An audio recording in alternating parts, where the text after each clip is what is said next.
Welcome to the Human Design Profiles, an Entrepreneurship Podcast. I'm your host, Chantal, a 1-3 manifesting generator, small business strategist, and writer for small business owners.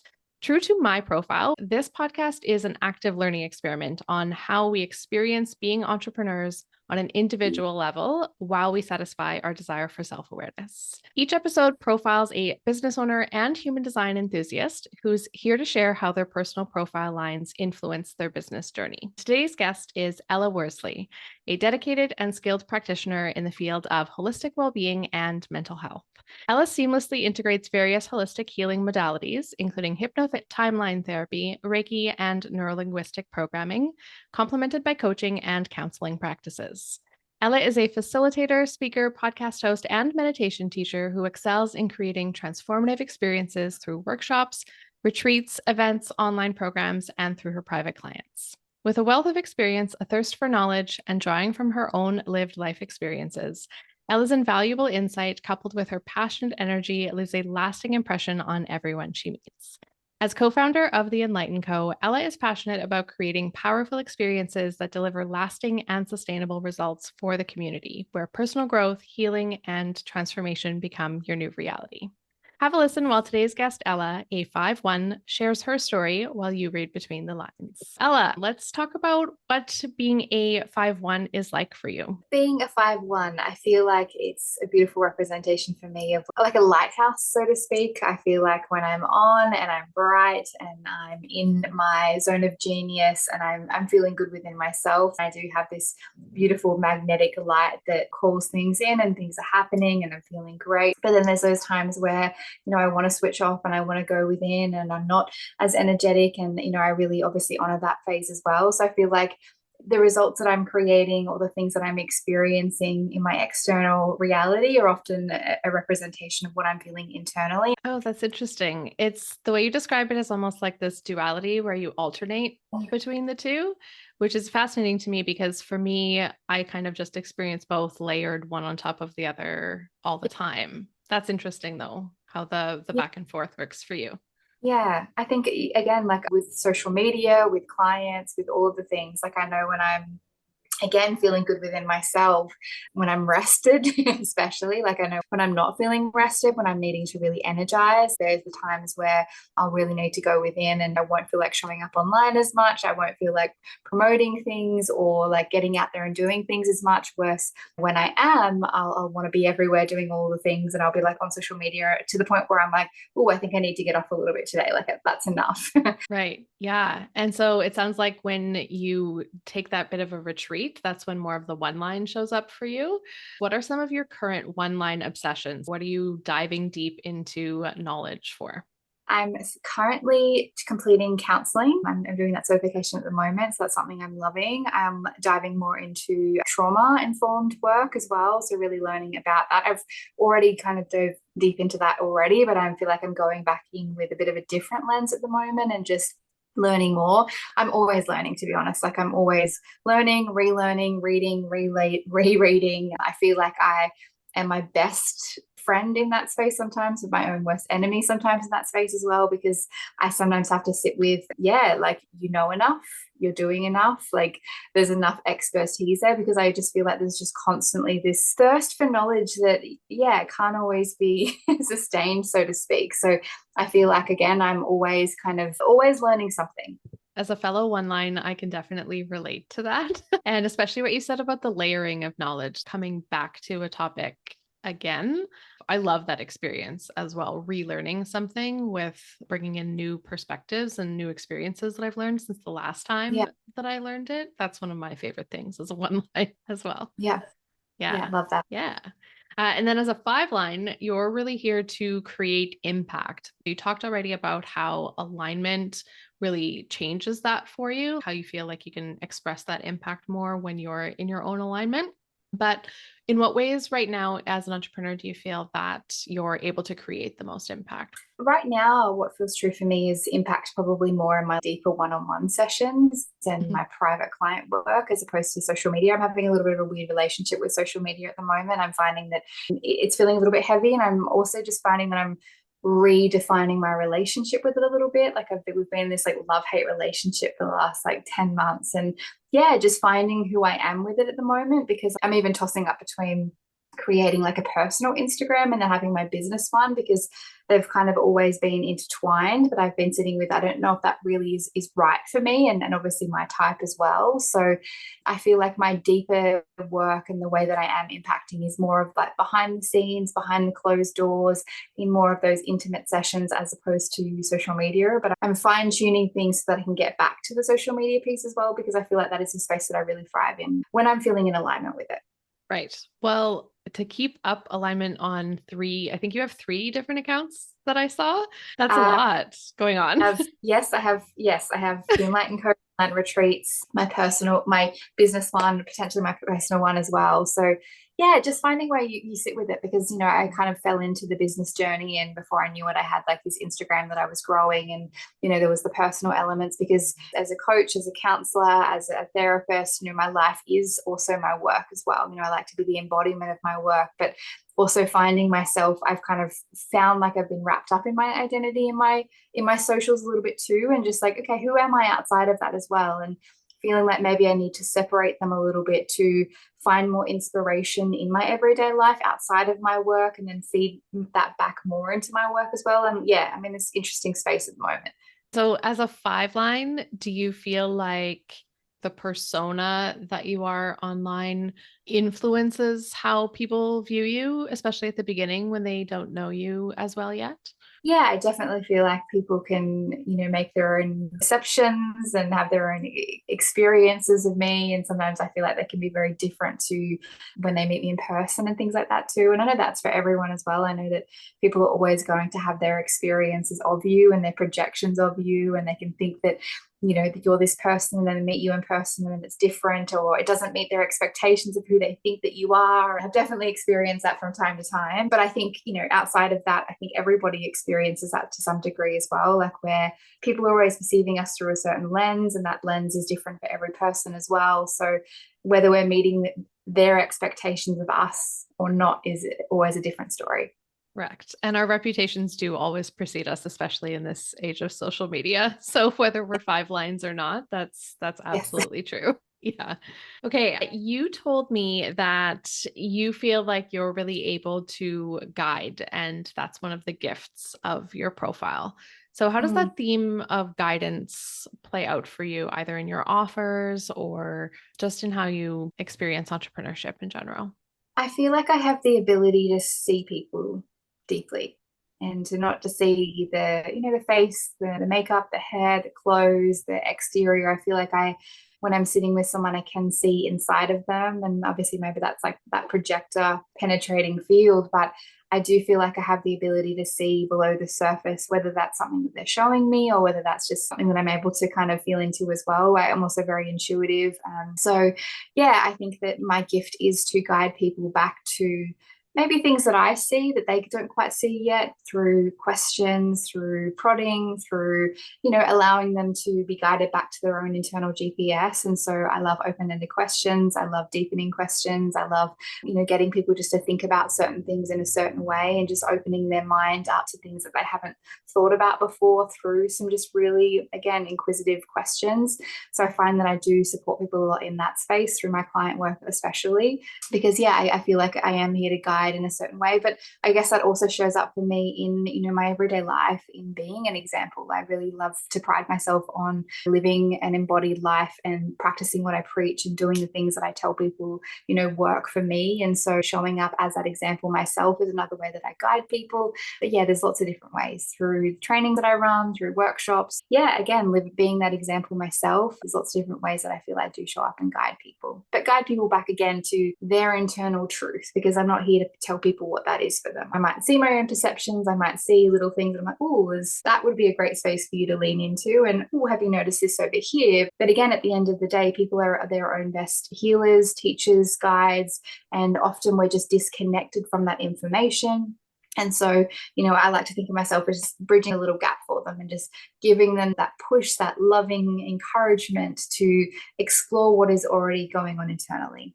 Yeah, that's beautiful. I think it's interesting actually that one line thing that we both seem to express in relatively the same way is how much we've centered personal growth as part of Mm. our businesses. And I'm sure that on an individual level, a really important thing for you, but then it also is a very integral part of your business from what I can see from your offers and your retreats. Can you tell us a little bit about the theme of personal growth for you individually and then also the theme of personal growth in the business? Yeah, definitely. I think for me, it's integrity.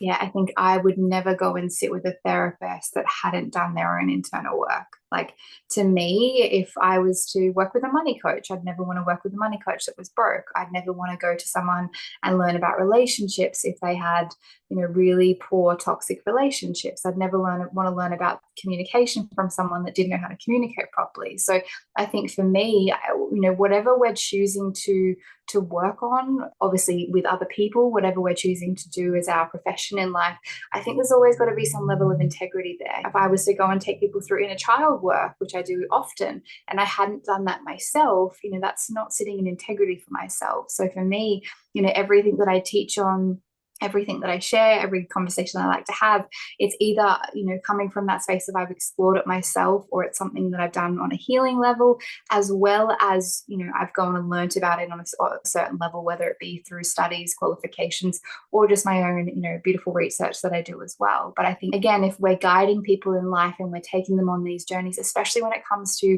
mental health, emotional health, healing, especially when we are in that space, again, going into those deep, beautiful spaces within yourself, and being able to sit with someone and say, hey, I see you, I've explored that, or, knowing what it feels like for them, again, it's integrity for me. So yeah, that's how it plays out in my life and my business, is that everything I choose to offer, to speak on, to explore with people, they're depths that I've gone to within myself.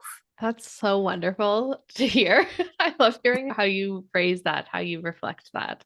It's also probably a bit of a call in for me. I feel like that's a message that I personally needed to hear today. So thank you for I that. saw that. Yeah. Like, oh, this I is landed. it did. It really did land. I feel like with the work that I do with the guides that I write, I have that integrity piece in the sense that I've helped clients through it. I have genuine lived experience with clients on those topics. And I have genuine lived experience with myself in previous iterations of my business on those topics. And yet, when it comes to having those applied to the current iteration of my business, which is offering different services than I did before, I have not caught up. There are some issues that I need to work through. I need to go through page by page and really Yeah. create those things for this version of how my business exists today. And Mm. you're right, there's that disconnect when you don't have that integrity piece. And I do reflect quite often, but I have some catching up to do there. I feel like that was a message that was really, really good for me to hear in that moment. So thank you for sharing that. And I think it's important, when we go and work with people, again, whatever it is, right? Like, but especially again in the mental, emotional healing space, even the business space, you want to work with people that have created a certain level of success. You want to work with people that are managing money, that know what they're doing when they're managing your money. You want to go to people and trust that they're able, the qualifications, maybe they've got the life experiences, but they are like somewhat living the embodied life of that person as well. Like, I've worked with psychologists that have, been so cold and, just not warm and loving. And I know psychologists that have never done really any healing themselves. Like, you see these things, and again, for me personally, my experience is, I think that just, yeah, if we are going to teach and guide and take people on these journeys, it's beautiful to have gone there yourself. Right. Definitely important to walk the walk as well as talking the talk for sure. Earlier in the episode, you talked about the alignment piece with yourself and some personal practices. And I do know that listeners are always very interested in hearing what those personal practices are. And I know you mentioned rest and sleep. And did I hear you're a projector? Yes. Are there any personal practices that center around rest? And what are some other personal practices that you find are really important for alignment? Personal practices, usually I love reading, so that kind of like ticks the box of like knowledge every morning, and just sitting and like reading 10 pages and just like filling that little void for the day. I love exercise and movement. I love meditation as well, because I feel like there's just so many ideas and things, bouncing around in my brain every day, that taking that time to really connect to my own energy and be with myself through meditation is something I absolutely love. So they're kind of like my non-negotiables in the morning to sit with. I love journaling in the evening. I love doing all kinds of workouts as well. So, really challenging myself physically.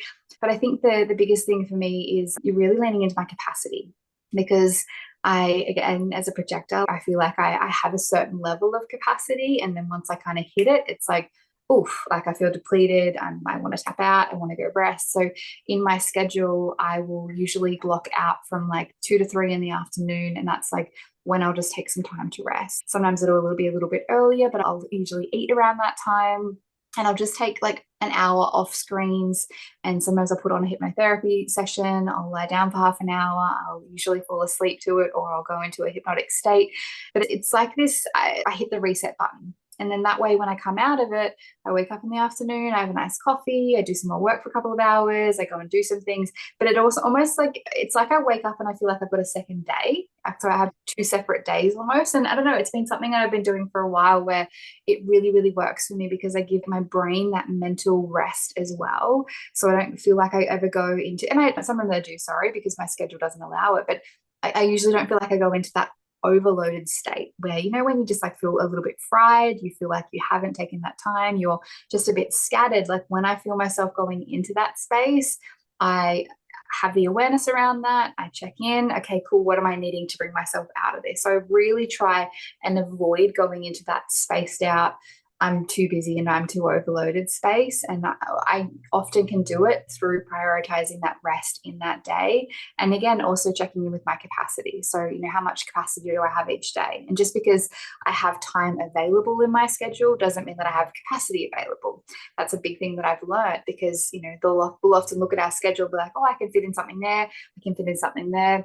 I know for myself, I only have a certain amount of capacity for social catch-ups each week. And outside of that, I then need to go retreat and go take that time for myself. So if I overload myself with too much social interactions, I know that I'll pay for it the following week. So really learning how to work with my social capacity, my energy capacity, my work capacity each week, and try and find that happy medium where I can, and then try and find that happy medium with like deep rest as well. Yeah, I like to think that I try and stay on this, nice trajectory of not burning myself out and not overloading myself too much. It sounds like the lesson there is that not every blank space needs to be filled with something, Absolutely. especially not with something that's potentially draining, like a social encounter or a work issue or anything like that. The thing that you were saying that I found really interesting was getting a fresh start at the day when you take that full hour in the middle to unplug. If that's the middle of the day for you, do you tend to start your days a little bit later? Yeah. I start my days around like 7. I'm up doing my rituals, but I try not to jump into work before like 8:39. So then, 9 to 1 is usually 9 till 2 maybe, and then I jump back in. I don't do like a full day after that as well. Like I might do 3-4 hours, 3 hours, sometimes it's just 2 hours, but it's 2 hours of really intentional work and actually like ticking things off the list and being really productive. Whereas in the past, I found that if I just kept pushing and pushing and pushing in those overloaded spaces, I'd find that those last couple of hours of each day would just be like scrolling and doing nothing and really counterproductive anyway. So it's just, it's a way that I've kind of flipped my days on their head. And that way, when I go into my evening, I've got energy to do some things. I'm not just like falling asleep on the lounge and feeling really drained, because I'm working with my energy in a different way.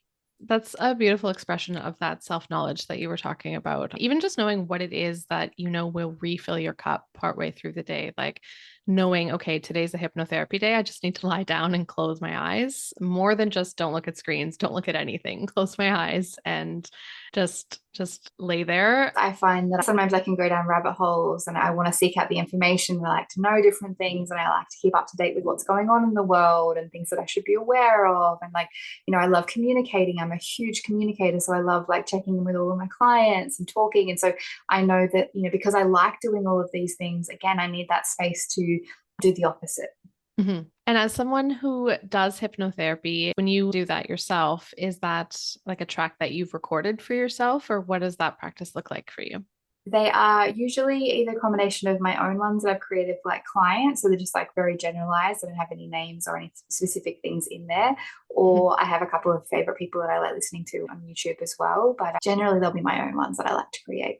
Okay. That's such a cool skill set to have to be able to do that. I used to teach yoga, and although I'm not like certified in meditation, I obviously led meditative versions of yoga, and I used to listen to some of my own. But as I've moved away from that, I have leaned into more guided meditations from other people. And that's been really good and healing for me too. And you mentioned meditating. Is that something that you do as a guided thing, or what does that Yeah, look like for you? I need someone telling me what to do. I'll lie on the ground, I'll just put some music on and like just be still and be in some silence. But yeah, meditation, I do love someone telling me what to do. Yeah, me too. The best is when you can be in a community space. At least for me, I like to be meditating in real time with other people in the same physical space. That's my top experience of meditation. But without being able to access that all the time, also just having a voice guiding me is the way to go to. Are some of these practices part of those retreats? Yeah, absolutely. The retreats, my one-on-one work, programs, everything that I offer has been a part of my own healing journey. I've been on an extensive healing journey myself, and there's been so many things that I've really found that have really worked for me. So when we put our healing retreat together, it was a combination of things I'd experienced, my business partner had experienced, and just again things that we could really sit with people in real time and know what they're going through, know how they're feeling, know what they're experiencing. So yeah, these are all things that I've explored myself on a beautiful, deep level as well, and just things that I feel are really powerful. And not from coming from that space of this is how you've got to do it, but come and experience some things. Here's a beautiful variety of different things you can try out and see what feels good for you. Is there any specific way you feel that the 5-1 profile influences the creation of that retreat? I know there's one that you have coming up. Is there anything that you're putting into that one that you feel lines up with your profile? I think just like being that guide and seeing people, like that depth in my profile and that ability to see people and guide people definitely comes out in all of the work that I do. But yeah, also that thirst for knowledge around how can we make things better, how can we fine tune things, like what's this experience going to look like. Like there's always this curiosity and this inquisitive nature that I put into all the work that I do as well, really wanting to fine tune and maybe perfect it a little bit too much sometimes. But I do feel like I really want to, give that client that really beautiful experience so that it is this really fine-tuned, intentional experience, not just like, here's a workshop. It's like, no, let's take them on the journey so that it's like this opening, allowing, this unfolding, this crumbling, and it's all intentionally put together to give people that full experience at the other end and all throughout it as well. So yeah, lots of it goes into it. I was reading a little bit on your 20 lessons that you've learned from almost 20 retreats and all of that. And you really have this undercurrent in certainly your social media, but probably in your work as well, of just like learning from all sorts of things, learning from certifications, learning from client work, learning from your past experience with retreats. There's this building on prior experience and this constant betterment. And I feel like that's such a one-line thing. We cannot help ourselves but learn. I can't turn it off. It sounds like you can't turn it off either.